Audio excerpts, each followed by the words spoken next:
Welcome guys. Welcome to a new video. इस वीडियो में हम जेकेएसएसबी सब इंस्पेक्टर का मैथ्स स्टार्ट करने जा रहे हैं। ठीक है। जेकेएसएसबी जो सब इंस्पेक्टर का मैथ्स का सिलेबस है that is completely different from the math syllabus of finance account assistant. JKSSB sub inspector में जो आपका मैथ्स का सिलेबस दिया है वो डिट्टो कॉपी पेस्ट किया है जो आईएएस केएएस में जो एप्टीट्यूड टेस्ट होता है आपका, उसका सिलेबस इन्होंने कॉपी पेस्ट किया। तो पूरे सिलेबस को इन्होंने दो पार्ट्स में डिवाइड किया हुआ है, एक है बेसिक न्यूमेरेसी और एक है डाटा इंटरप्रिटेशन। आज हम बेसिक न्यूमेरेसी स्टार्ट करने जा रहे हैं, जिसके टॉपिक्स मेन जो टॉपिक्स हैं वो ये हमने यहाँ पे नोट डाउन किए हैं। First topic is percentage, second topic is simplification, फिर इसमें आ जाता है एलसीएम एंड एचसीएफ, और आता है इसमें factorisation, visibility test, unit digit find करना, रिमाइंडर फाइंड करना, पॉलिनोमियल्स और कुछ टॉपिक्स और भी हैं। ठीक है। सो ये टॉपिक हम वन बाय वन स्टडी करेंगे और इनके एमसीक्यूज देखेंगे। ठीक है। तो आज हम करने जा रहे हैं परसेंटेज। ठीक है। देखो आपका टोटल मैथ्स 10 मार्क्स का होगा, जिसमें से 5 मार्क्स मुझे लगता है बेसिक न्यूमेरेसी में से आएगा और 5 मार्क्स आपका आ जाएगा डाटा इंटरप्रिटेशन से। ठीक है। इन सभी टॉपिक्स में से किसी 5 टॉपिक्स में से क्वेश्चन आने वाले हैं, एक टॉपिक में से एक क्वेश्चन आएगा। ठीक है। अब वो कौन सा टॉपिक होगा वो हम नहीं बता सकते, तो हम वन बाय वन सभी टॉपिक डिस्कस करेंगे। तो आज हम करने जा रहे हैं परसेंटेज। ठीक है। तो यहाँ पे ये परसेंटेज के कुछ शॉर्टकट फॉर्मूलेज हैं। ठीक है। इसका आप स्क्रीनशॉट ले लो और इसको आपको लर्न करने की जरूरत नहीं है, जब क्वेश्चन प्रैक्टिस करोगे खुद मेमोराइज हो जाएंगे। ठीक है। कुछ शॉर्टकट ट्रिक्स हैं। पहला है, if the price of a commodity is increase by P% then in order to maintain the same expenditure. अगर किसी कमोडिटी का प्राइस इंक्रीज हो जाता है, ठीक है, बट आपका जो महीने का बजट है आप उसी बजट में उसको खरीदोगे, मतलब पहले भी 500 का लेते थे तो अब भी 500 का ही लोगे, लेकिन वो महंगी हो गई है तो आप 500 में वो कम आएगी। ठीक है।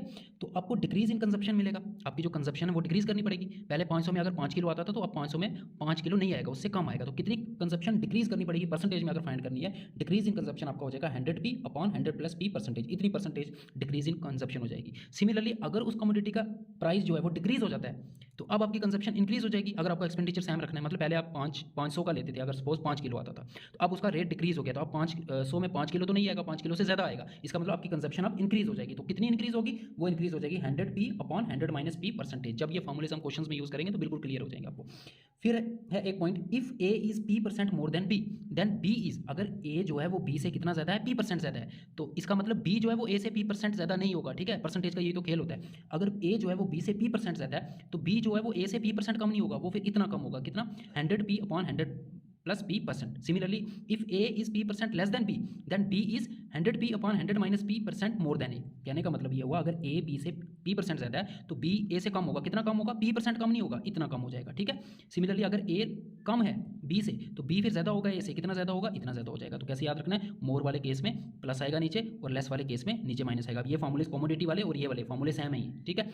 और एक फॉर्मूला आपका ये आ गया, if a value is initially changed by a% and then changed by b%, the net effect will be. अगर कोई वैल्यू है आपके पास, वो वैल्यू कुछ भी हो सकती है, आपकी सैलरी हो सकती है, कुछ भी हो सकता है, अगर वो पहले a% चेंज हुई और फिर बाद में b% और चेंज हुई तो जो नेट इफेक्ट आएगा उसका फॉर्मूला ये हो जाएगा a plus minus a into b upon 100%। Percentage में नेट इफेक्ट इतना होगा। ठीक है। कहने का मतलब ये हुआ कि अगर प्लस माइनस कब आएगा? अगर इंक्रीज हुआ तो प्लस लगाना है, डिक्रीज हुआ तो माइनस लगाना है। ठीक है। कोई अगर a इंक्रीज हो रहा है तो a के जहाँ जहाँ a है उसके साथ प्लस आएगा, अगर b भी इंक्रीज हो रहा है तो उसके साथ भी प्लस आएगा, अगर a डिक्रीज हो रहा है तो माइनस आएगा, b डिक्रीज हो रहा है तो b के साथ माइनस आएगा। तो प्लस माइनस का ध्यान रखना है, तो इतना परसेंटेज हो जाएगा। And the last formula is population का फॉर्मूला। ठीक है। अगर किसी टाउन की पॉपुलेशन आपको गिवन है, करंट पॉपुलेशन, उसकी प्रेजेंट पॉपुलेशन p है, और पॉपुलेशन हर साल चेंज हो रही है, या तो इंक्रीज हो रही है या डिक्रीज हो रही है, वो क्वेश्चन में आपको गिवन होगा, और जो रेट ऑफ इंक्रीज और डिक्रीज है वो आपको गिवन होगा। ठीक है। उसको हम r से डिनोट करते हैं, r% है, मतलब एक साल में सपोज 10% डिक्रीज हो रही है या इंक्रीज हो रही है, तो फिर आपको वो बोल देगा कि 5 साल के बाद बताओ उस टाउन की पॉपुलेशन क्या होगी, 10 साल के बाद बताओ उस टाउन की पॉपुलेशन क्या होगी। तो उसके लिए आपको ये फॉर्मूला यूज करना है, जो population after n years is equal to p times 1 plus minus r upon 100 raise to power n। ठीक है। कंपाउंड इंटरेस्ट में ये फॉर्मूला आपने यूज किया होगा। तो ये कुछ फॉर्मूलेज हैं, ये इनका आप स्क्रीनशॉट ले लो, इनके नोट्स बना लो। अब हम करेंगे MCQs. So question number 1 is, A salary is 50% more than B salary, how much percent B salary less than A. अभी मैंने आपको फॉर्मूला बताया कि अगर ए अगर बड़ा होगा बी से p% तो बी उससे छोटा होगा, कितना छोटा होगा अभी बताया था। अगर मोर हुआ तो प्लस वाला फॉर्मूला, तो फॉर्मूला हमारा है यहाँ पे 100p अपॉन 100 प्लस p%, इतना परसेंट बी की सैलरी उससे कम होगी। ठीक है।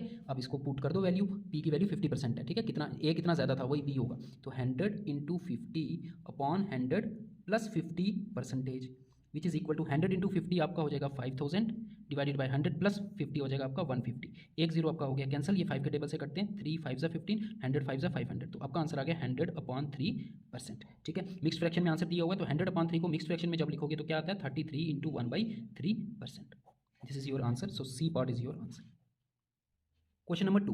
The price of a cooking oil has increased by 25%. By what percent should a family reduce the consumption of oil so that not to increase the expenditure in the account? तो Sam जो मैंने अभी formula बताया commodity वाला, अगर किसी commodity का price increase होता है या डिक्रीज होता है तो सैम एक्सपेंडिचर रखने के लिए आपको कंजम्पशन को फिर चेंज करना पड़ेगा। अगर प्राइस इंक्रीज हुआ है तो आपकी कंजम्पशन फिर आपको डिक्रीज करनी पड़ेगी। अगर आपको एक्सपेंडिचर कांस्टेंट रखना है, अगर प्राइस डिक्रीज हुआ है तो फिर कंजम्पशन ज़्यादा हो जाएगी, तो वही आपको कंजम्पशन निकालनी है। तो यहाँ पे आपको कुकिंग ऑयल का प्राइस जो है वो इंक्रीज हो गया है, ठीक है। इसका मतलब आपकी जो कंजप्शन है वो डिक्रीज हो जाएगी। तो डिक्रीज इन कंजप्शन जो आपकी होगी, decrease in consumption of cooking oil, उसका फॉर्मूला क्या था? ये इंक्रीज हो रहा है तो प्लस वाला फॉर्मूला होगा, ठीक है। या ये अपने वर्ड देखना है, कमोडिटी इंक्रीज हो रही है तो प्लस वाला formula 100p upon 100 plus p percentage. तो इतनी आपको कंजप्शन कम करनी पड़ेगी। सो ये हो जाएगा 100 into P, P is 25 year, ये देखो पी कितना है 25 upon 100 plus 25 is equal to 100 into 25 is 2500 upon 100 plus 25 is 125। ये 25 के टेबल से करते हैं, 25 5 से 25, 25 100 सा 5 अपॉन 100 आ गया, तो 5 भी कटेगा 100 से, 5 20 से 100, तो आपका आंसर आ गया 20% ए पार्ट, ठीक है। सब इंस्पेक्टर में एसआई में जो आपका मैथमेटिक्स आने वाला है वो डिफरेंट होगा एफएए से। सो जो आपने एफएए में मैथ्स पढ़ा है उसको आप रिवीजन करने की जरूरत नहीं है, वो मैथ्स नहीं आने वाला, आपका इंटायरली डिफरेंट है सिलेबस। ये जो मैथ्स है जो बैंक्स एग्जाम में आता है वो वाला मैथ्स है, या जो केएएस या आईएएस के एप्टीट्यूड टेस्ट में मैथ्स आता है ये वो वाला मैथ्स है, जिसमें परसेंटेज, यूनिट, डिजिट फाइंड करना, रिमाइंडर फाइंड करना, ठीक है, ये वाला मैथ्स आपका होगा, और data interpretation. Question number 3, 30% of a number is 60, what is the number? आपको बोल रहा है कि एक नंबर है उसका 30% 60 है, तो वो नंबर क्या होगा? तो वो नंबर हम मान लेते हैं एक्स है। अब अकॉर्डिंग टू क्वेश्चन क्या कह रहा है आपको? अकॉर्डिंग टू क्वेश्चन आपको वो कह रहा है कि 30% of a number, 30% of a number, और नंबर हमने क्या मान लिया? नंबर मान लिया एक्स। 30% ऑफ एक्स किसके इक्वल है? 30% of X is equal to हमें दिया 60। अब यहाँ से एक्स की वैल्यू निकालो, परसेंटेज का मतलब होता है divided by 100, so 30 divided by 100 of की जगह मल्टीप्लाई आ जाएगा, multiply by X is equal to 60। अब यहाँ से ये एक जीरो हो गया कट, तो यहाँ से एक्स की वैल्यू आपको फाइंड करनी है, 10 को उधर शिफ्ट कर दो, 3 को भी शिफ्ट कर दो, 10 डिवाइड हो रहा है इधर मल्टीप्लाई होगा 60 के साथ, 60 इंटू 10, और 3 मल्टीप्लाई हो रहा है इधर शिफ्ट होकर क्या हो जाएगा? डिवाइड हो जाएगा। सो ये 320 हो जाता है 60, 20 into 10 is 200 sorry, so x your required number is 200। तो 200 वो नंबर है, 200 का जो 30% होता है वो 60 होता है, आप चेक भी कर सकते हो। So B part is your answer. Question number 4, Ramesh salary was reduced by 10%, Ramesh की सैलरी कम होगी, कितनी कम होगी? 10% कम होगी। And then reduced salary was increased by 10%, ठीक है, पहले उसकी सैलरी 10% रिड्यूस हुई, फिर वो वाली रिड्यूस सैलरी वापस इंक्रीज हुई 10%, what was the ultimate loss? उसको कितना लॉस हुआ होगा? इन्होंने क्वेश्चन में ही बता दिया कि लॉस हुआ है, चलो एक बार आपका क्लियर हो गया, ठीक है, कि लॉस ही हुआ है, प्रॉफिट नहीं हुआ है उसको। तो अभी मैंने एक फॉर्मूला बताया कि अगर कोई वैल्यू, कोई नंबर अगर एक बार चेंज हो और फिर दूसरी बार चेंज हो तो जो अल्टीमेट रिजल्ट होता है वो क्या फॉर्मूला बताया? A plus minus B plus minus A into B upon 100। तो ये फॉर्मूला शॉर्टकट आप मेमोराइज कर लो, इज इक्वल टू, और प्लस माइनस क्या, जो पॉजिटिव होगा उसको प्लस लेना है, जो नेगेटिव होगा, जो डिक्रीज हुआ होगा उसको माइनस लेना है। अब ए हमारा 10% और ये रिड्यूस हुआ है, देखो रिड्यूस हुआ है तो माइनस में लेना है, तो -10, ठीक है, परसेंटेज नहीं लेना साथ में, -10, ये पूरा परसेंटेज इसके साथ आएगा ऐसे परसेंटेज, ठीक है, -10। अब बी मुझे बताओ, बी क्या हुआ है? बी तो इंक्रीज हुआ है तो इसके साथ प्लस आएगा, +10। अब यहाँ ए के साथ आएगा क्या? ए के साथ आएगा प्लस, बी के साथ आएगा माइनस, और प्लस इंटू माइनस जो होता है ना वो कितना होता है? वो माइनस होता है। इट मीन्स यहाँ पे भी क्या आएगा? माइनस आएगा। यहाँ ए इंटू बी करना है, 10 इंटू 10, ए भी 10 है, बी भी 10 है, डिवाइडेड बाय 100। बस ये फॉर्मूला अप्लाई करना आपको आना चाहिए, साइन का ध्यान रखना बस, और कुछ नहीं है इसमें। देखो -10 + 10 हो जाएगा कैंसिल, 10 10 100 हो गया, -100 upon 100% is equal to 100 cancel, कितना बचेगा? 1 -1%। माइनस का मतलब यहाँ पे ये है कि उसको लॉस हुआ होगा, अगर ये आंसर प्लस में आता तो उसको प्रॉफिट होता, तो उसको लॉस हुआ है, कितना लॉस हुआ है? 1%। लॉस उसने क्वेश्चन में ही बता दिया तो आंसर में माइनस नहीं होगा, देखो आंसर में माइनस नहीं है, तो C part is your answer 1%। Question number 5, 20% of 30% of 500। तो इस तरह का अगर क्वेश्चन आया तो इसको सिंपली आपने क्या करना है? 20% का मीनिंग हो जाएगा 20/100 इंटू 30% का मतलब हो जाएगा 30/100 इंटू सबको मल्टीप्लाई कर देना है, मल्टीप्लाई बाय 500। तो ये इसका आंसर हो जाएगा 1 2 3 4 0 डिनोमिनेटर में और 4 0 न्यूमिनेटर में भी ये हो जाएंगे cancel, you will get 3 2 6 6 5 30। So B is your answer. Question number 6, a person spends 75% of his salary and saves और एस 150 पर मंथ, ठीक है, एक पर्सन है जो अपनी सैलरी का 75% स्पेंड कर देता है और 75 स्पेंड करने के बाद वो कितने पैसे बचा लेता है? 150 रुपया सेव भी कर लेता है। हमें उसकी मंथली सैलरी फाइंड करनी है। अब मंथली सैलरी हमें नहीं दी हुई है तो लेट कर लो उसकी मंथली सैलरी कितनी है? एक्स है। अब अकॉर्डिंग टू क्वेश्चन देखो आपको क्या कह रहा है वो, उसने कहा 70% उसने खर्च कर दिया। 70% किसका? पूरी सैलरी का। पूरी सैलरी हमने मान ली है एक्स, तो 75% ऑफ एक्स, और ये खर्च करने के बाद भी उसके पास कितने पैसे बचते हैं? 150 बचते हैं, प्लस 150, तो 75 प्लस 150 किसके इक्वल हो जाएगा? एक्स के इक्वल हो जाएगा ना 75, ये 75% आ गया, ये उसने खर्च किया और ये उसके पास बच गया, खर्च करने के बाद बच गया, तो जो खर्च किया और जो बच गया उन दोनों को अगर ऐड कर दूंगा तो क्या आएगा, टोटल सैलरी आएगी। तो टोटल सैलरी एक्स है मानी हमने, समझ रहे हो बात को, ठीक है। ये उसने जो खर्च किया, ये उसके पास जो बच गया, दोनों को मैंने ऐड किया तो ये किसके इक्वल होना चाहिए, टोटल सैलरी के। टोटल सैलरी तो एक्स ही तो है, तो अब यहाँ से एक्स की वैल्यू फाइंड कर लो इसको सिंप्लीफाई करके। 75% का मतलब हो गया 75/100 इंटू एक्स आ जाएगा plus 150 is equal to X. ये 25 के टेबल से करते हैं, 25 4 सा 25 3 सा, तो आपके पास आ गया 3/4x प्लस 150। ये अब linear equation in one variable है, इसको सिंप्लीफाई करने के लिए वेरिएबल्स को एक तरफ शिफ्ट करना होता है, तो ये 3/4x को भी उस तरफ शिफ्ट कर दो। ये कांस्टेंट टर्म है, इसके साथ वेरिएबल नहीं है, इसको इधर ही रहने दो। यू विल गेट x, ये प्लस की टर्म है, इधर आके माइनस की हो जाएगी, माइनस 3/4x। अब इनको क्रॉस मल्टीप्लाई करके सिंप्लीफाई करो। 150 इज इक्वल टू 4x, ये 4 को क्रॉस मल्टीप्लाई किया, 4 इंटू एक्स 4x माइनस यहाँ पे था 3x और whole divided by 4, 4x minus 3x बचेगा x। 150 एक से सॉरी ये फ्रेम से बाहर हो गया था।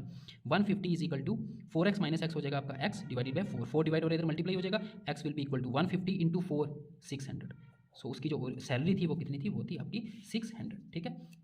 या इस क्वेश्चन को आप ऐसे भी कर सकते हो, अगर कैलकुलेशन आपको थोड़ी कम करनी है तो इस क्वेश्चन में आप क्या कर सकते हो कि उसने 75% खर्च कर दिया। टोटल कितना होता है परसेंटेज में, टोटल होता है 100%, तो 75 खर्च करने के बाद उसके पास कितना बचा, 150 बचा। तो अगर 75% खर्च कर दिया तो परसेंटेज में बाकी कितना बचा, परसेंटेज में बाकी बचा 25%। इसका मतलब ये जो 150 बचा उसके पास, ये यही 25% है। तो हम मानेंगे सैलरी को x, तो हम यहाँ पे लिखेंगे according to question 25% of x जो है वो कितना है, वो 150 है। ऐसे भी कर सकते हैं, क्योंकि 75 खर्च करने के बाद 150 बचा ना, इसका मतलब ये 150 परसेंटेज में कितना होगा, 25 होगा। 25% किसका, x का, is equal to 150, x total salary. तो अब इसको सिंप्लीफाई कर लो, 25/100 into X is equal to 150। ये 5 के टेबल से 25 के टेबल से 25 1 25 4 ये 4 डिवाइड हो रहा है, इधर मल्टीप्लाई हो जाएगा और यहाँ पे सिर्फ x बचेगा। x will be equal to 150 into 4 which implies that x is equal to 600। आप इसको इसी मेथड से करो, इस मेथड से, इससे आपकी कैलकुलेशन कम हो जाएगी, ठीक है। जो उसने खर्च किया उसको भूल जाओ, जो बचा वो कितनी परसेंटेज हो जाएगी, 100 में से इस परसेंटेज को माइनस कर। अगर यहाँ 60 होता तो ये 40 हो जाता, अगर यहाँ 30 होता तो ये 70 हो जाता, ये वाला। Question number 7. The marked price of an article is Rs 250. Reduction of 10% is given on cash purchase. What is its cost? Cash price. ये कैश है, ठीक है। What is it's cash price. वो कह रहा है कि एक आर्टिकल है उसका मार्क्ड प्राइस तो 250 है, लेकिन अगर कोई कैश पेमेंट करता है तो उसको 10% का क्या दिया जाता है, 10% की रिडक्शन दी जाती है। तो कैश प्राइस कितनी होगी, ठीक है, कैश प्राइस कितनी होगी। तो हमें क्या करना है, हमारे पास जो मार्क्ड प्राइस है वो है आपका कितना, 250। सपोज आपने इसको कैश करके लेना है तो आपको 10% का डिस्काउंट मिलेगा, तो आपका जो 10% का डिस्काउंट हो जाएगा उसको माइनस करेंगे तो आपकी कैश प्राइस आएगा। तो जो आपका कैश प्राइस हो जाएगा वो होगा जो मार्क्ड प्राइस है उसमें से माइनस करना है क्या, 10%। किसका 10%, 10% इसी का, इसी पे डिस्काउंट मिला ना, 10% आपको डिस्काउंट मिल गया। तो आप इसको सिंप्लीफाई करो, 250 माइनस 10% मीन्स 10/100 इंटू 250, ये 2 0 हो गया कैंसिल, 25 1 25। सो 250 माइनस 25, ये 25 माइनस कौन सा है, जो डिस्काउंट आपको मिला, 250 minus 25 is 225 is your answer, C part. Question number 8. 40% of greater number is equal to 60% of smaller number. If their sum is 150, then the greater number is.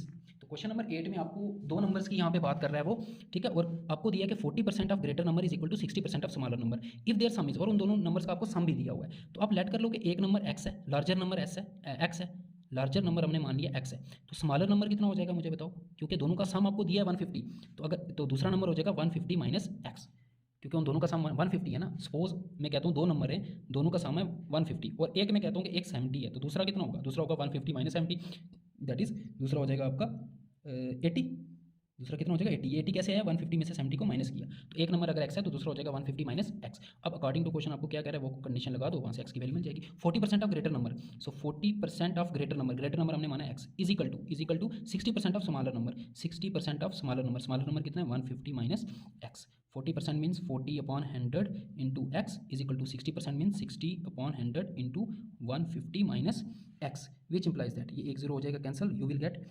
4/10x is equal to, यहाँ पे भी एक zero cancel, 6/10 into 150 minus x. ये 10 यहाँ से हो जाएगा cancel, यहाँ से 2 2 ज़ा 4, 2 3 ज़ा 6, ये 2 भी हो गया कैंसिल। आपके पास बचा यहाँ पे 2x, यहाँ पे 3 बचा, 3 को अंदर मल्टीप्लाई कर दो, 3 इंटू 150, सॉरी ये फ्रेम से बाहर हो गया था, 3 इंटू 150 450 माइनस 3 इंटू एक्स हो जाएगा 3x। अब वेरिएबल वाली टर्म को एक तरफ शिफ्ट करो, ये माइनस 3x को इधर लेके आओ, प्लस 3x हो जाएगा, 2x plus 3x is equal to आपके पास आ गया 450, which implies that 2x plus 3x is 5x is equal to 450। अब ये 5 मल्टीप्लाई हो रहा है इधर डिवाइड हो जाएगा, you will get x is equal to 450/5, इसको काटो 590 होता है 450, यू विल गेट x आपका आ गया 90। अब x आपने क्या लेट किया था, लार्जर नंबर, और लार्जर नंबर ही आपको वो फाइंड करने के लिए बोल रहा है, तो इसका आंसर हो जाएगा C।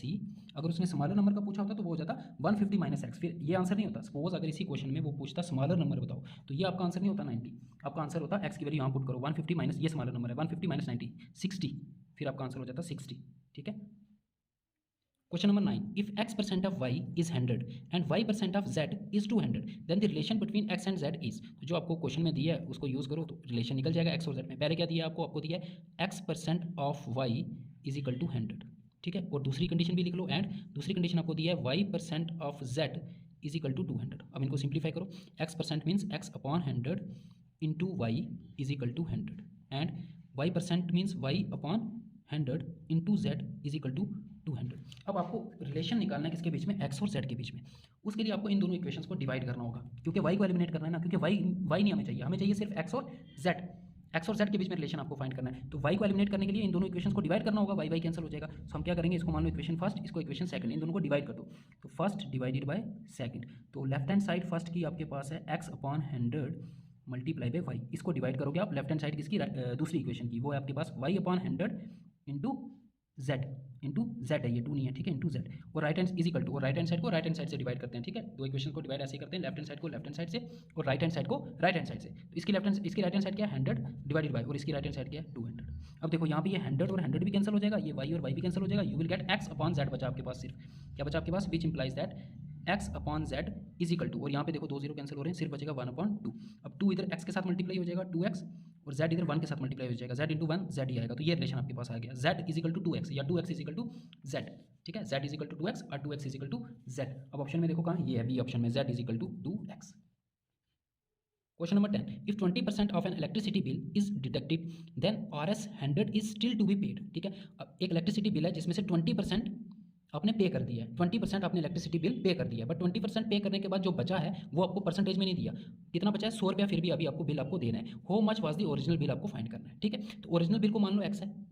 अब देखो अकॉर्डिंग टू क्वेश्चन आपने कितना पे किया, 20% पे किया। 20% किसका, पूरे ओरिजिनल बिल का, 20% ऑफ ओरिजिनल बिल, और ओरिजिनल बिल हमने लेट किया x, और बच कितना गया, बचा 100 प्लस 100 इज इक्वल टू, ये किसके इक्वल होगा, पूरे बिल के इक्वल x। ये वैसा ही क्वेश्चन है जैसा अभी किया, इसको आप दूसरी अप्रोच से करो, इसको छोड़ो, वो ज़्यादा ईजी हो जाएगा। देखो अकॉर्डिंग टू क्वेश्चन हमने मान लिया जो टोटल बिल है वो x है, 20% आपने पे कर दिया। अगर 20% पे कर दिया, टोटल परसेंटेज होती है 100, तो बाकी कितना बचा 80%, और यहाँ पे दिया भी है बाकी कितना बचा है 100 बचा है। इसका मतलब जो 80% होगा वो 100 के इक्वल होना चाहिए। So according to question 80% of x is equal to 100, 80% means 80 upon 100 into X is equal to 100। अब यहाँ से x की वैल्यू निकाल लो, 1 0 ये हो गया कैंसर, 8/10 बचेगा, ठीक है।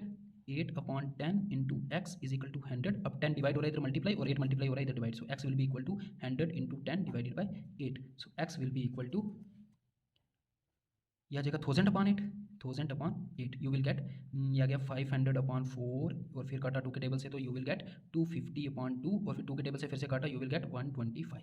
तो x की वैल्यू आपकी आ गई 125। इसका मतलब आपका जो ओरिजिनल बिल है वो कितना है, वो है आपका 125। ये वाली ऑपरेशन लगाना, आप ये वाली ऑपरेशन से कैलकुलेशन ज़्यादा हो जाएगी, ठीक है। क्या ऑपरेशन लगानी है आपने, 20% बिल आपने पे कर दिया, अगर 20% पे कर दिया तो बाकी कितना बचा 80%, और बाकी जो अमाउंट बच रही है वो भी आपको दिया है। इसका मतलब जो टोटल बिल का 80% है वो 100 होना चाहिए, तो वही तो हमने लिखा है 80% ऑफ x, टोटल बिल को x माना है, इज इक्वल टू 100। इसको सिंप्लीफाई करके आपने x की value find. Question number 11, how much percentage will be the area of a rectangular exceed if its length is increased by 25% and width is increased by 9%। तो again ये वही फॉर्मूले का question आ गया, जब दो बार कोई चीज़ इंक्रीज होती है या डिक्रीज होती है। तो क्या फॉर्मूला है हमारे पास, a plus minus b plus minus a into B upon 100%। जब भी कोई वैल्यू एक बार इंक्रीज या डिक्रीज हो, फिर उसके बाद वापस इंक्रीज या डिक्रीज हो, तो जो नेट इफेक्ट होता है वो ये होता है, ठीक है। नेट इफेक्ट डिक्रीज भी हो सकता है, इंक्रीज भी हो सकता है। अगर ये आंसर माइनस में आया तो नेट इफेक्ट डिक्रीज का होगा, अगर ये आंसर प्लस में आया तो नेट इफेक्ट इंक्रीज का होगा। अब वैल्यू डाल दो यहाँ पे, ठीक है। ए की वैल्यू कितनी है 25 इंक्रीज हुआ है तो प्लस में लेना है 25, बी भी इंक्रीज हुआ है, दोनों इंक्रीज हैं, दोनों प्लस में आएंगे। प्लस बी कितना इंक्रीज हुआ है 9%, plus A into B divided by 100% is equal to 25 plus 9 is 34, प्लस यहाँ से ये 25 को काट सकते हैं, 25 1 25, 100 4 सा, और 25 4 सा 100, 9/4%। इसको करो क्रॉस मल्टीप्लाई, 35 4 सा 4 4 सा 16, 6 1 आया कैरी, 4 3 सा 12 एंड 13 136 प्लस 9 डिवाइडेड बाई 4%। तो आपका आंसर आ जाएगा 145/4%। इनको कर दो डिवाइड, 145 को आपको 4 से डिवाइड करना है, ठीक है। 4 3 सा 12, 14 माइनस 12 इज 2 एंड 5, 4 6 सा 24, माइनस किया तो आएगा 1। अब 1 इससे छोटा हो गया तो यहाँ पे पॉइंट लगेगा, दैट इज 36 पॉइंट समथिंग। अब ऑप्शन देख लो, देखो एक ही ऑप्शन है यहाँ पे 36 पॉइंट समथिंग, तो आपका सी ऑप्शन आ गया आंसर। अब आ गए, आपको डिवाइड करने की जरूरत नहीं, हम कर लेते हैं। एक पॉइंट जब लगता है तो यहाँ 0 भी लगता है, ठीक है। तो अब 4 को टेबल 10 तक, 4 2 सा 8, माइनस किया आएगा 2, पॉइंट लगाया हुआ है तो एक 0 लगा सकते हैं, 4 5 सा 20, 4 5 सा 20, तो आपका आंसर आएगा 36.25। Question number 12, in a triangle it's altitude is increase bye 22% and it's base is decrease by 6%। Same question but एक बार अब इंक्रीज हुआ है, एक बार डिक्रीज हुआ है। तो नेट इफेक्ट आपका होता है A plus minus A B upon 100%।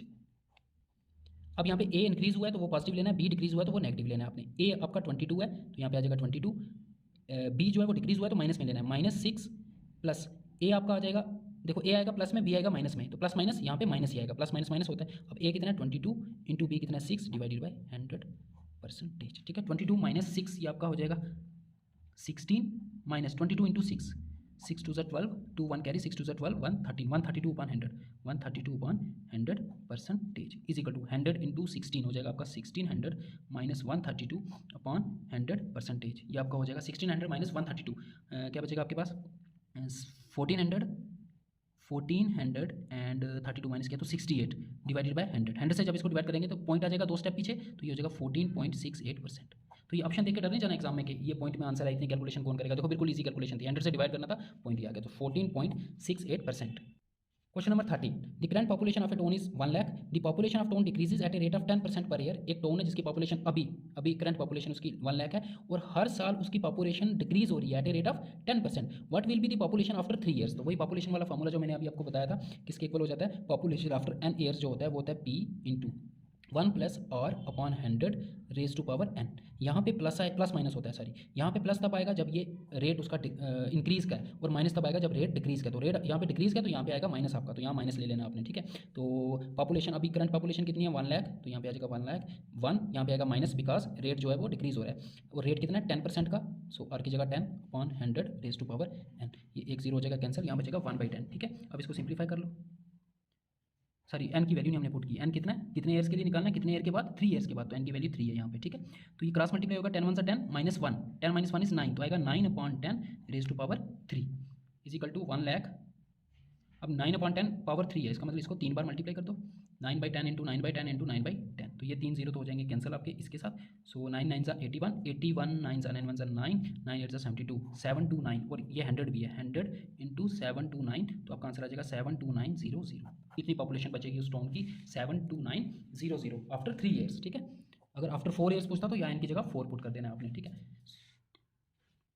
सो ये थे आपके परसेंटेज के कुछ क्वेश्चंस। अब नेक्स्ट वीडियो में हम सिंप्लीफिकेशन का टॉपिक कवर करेंगे। Thank you, subscribe the channel.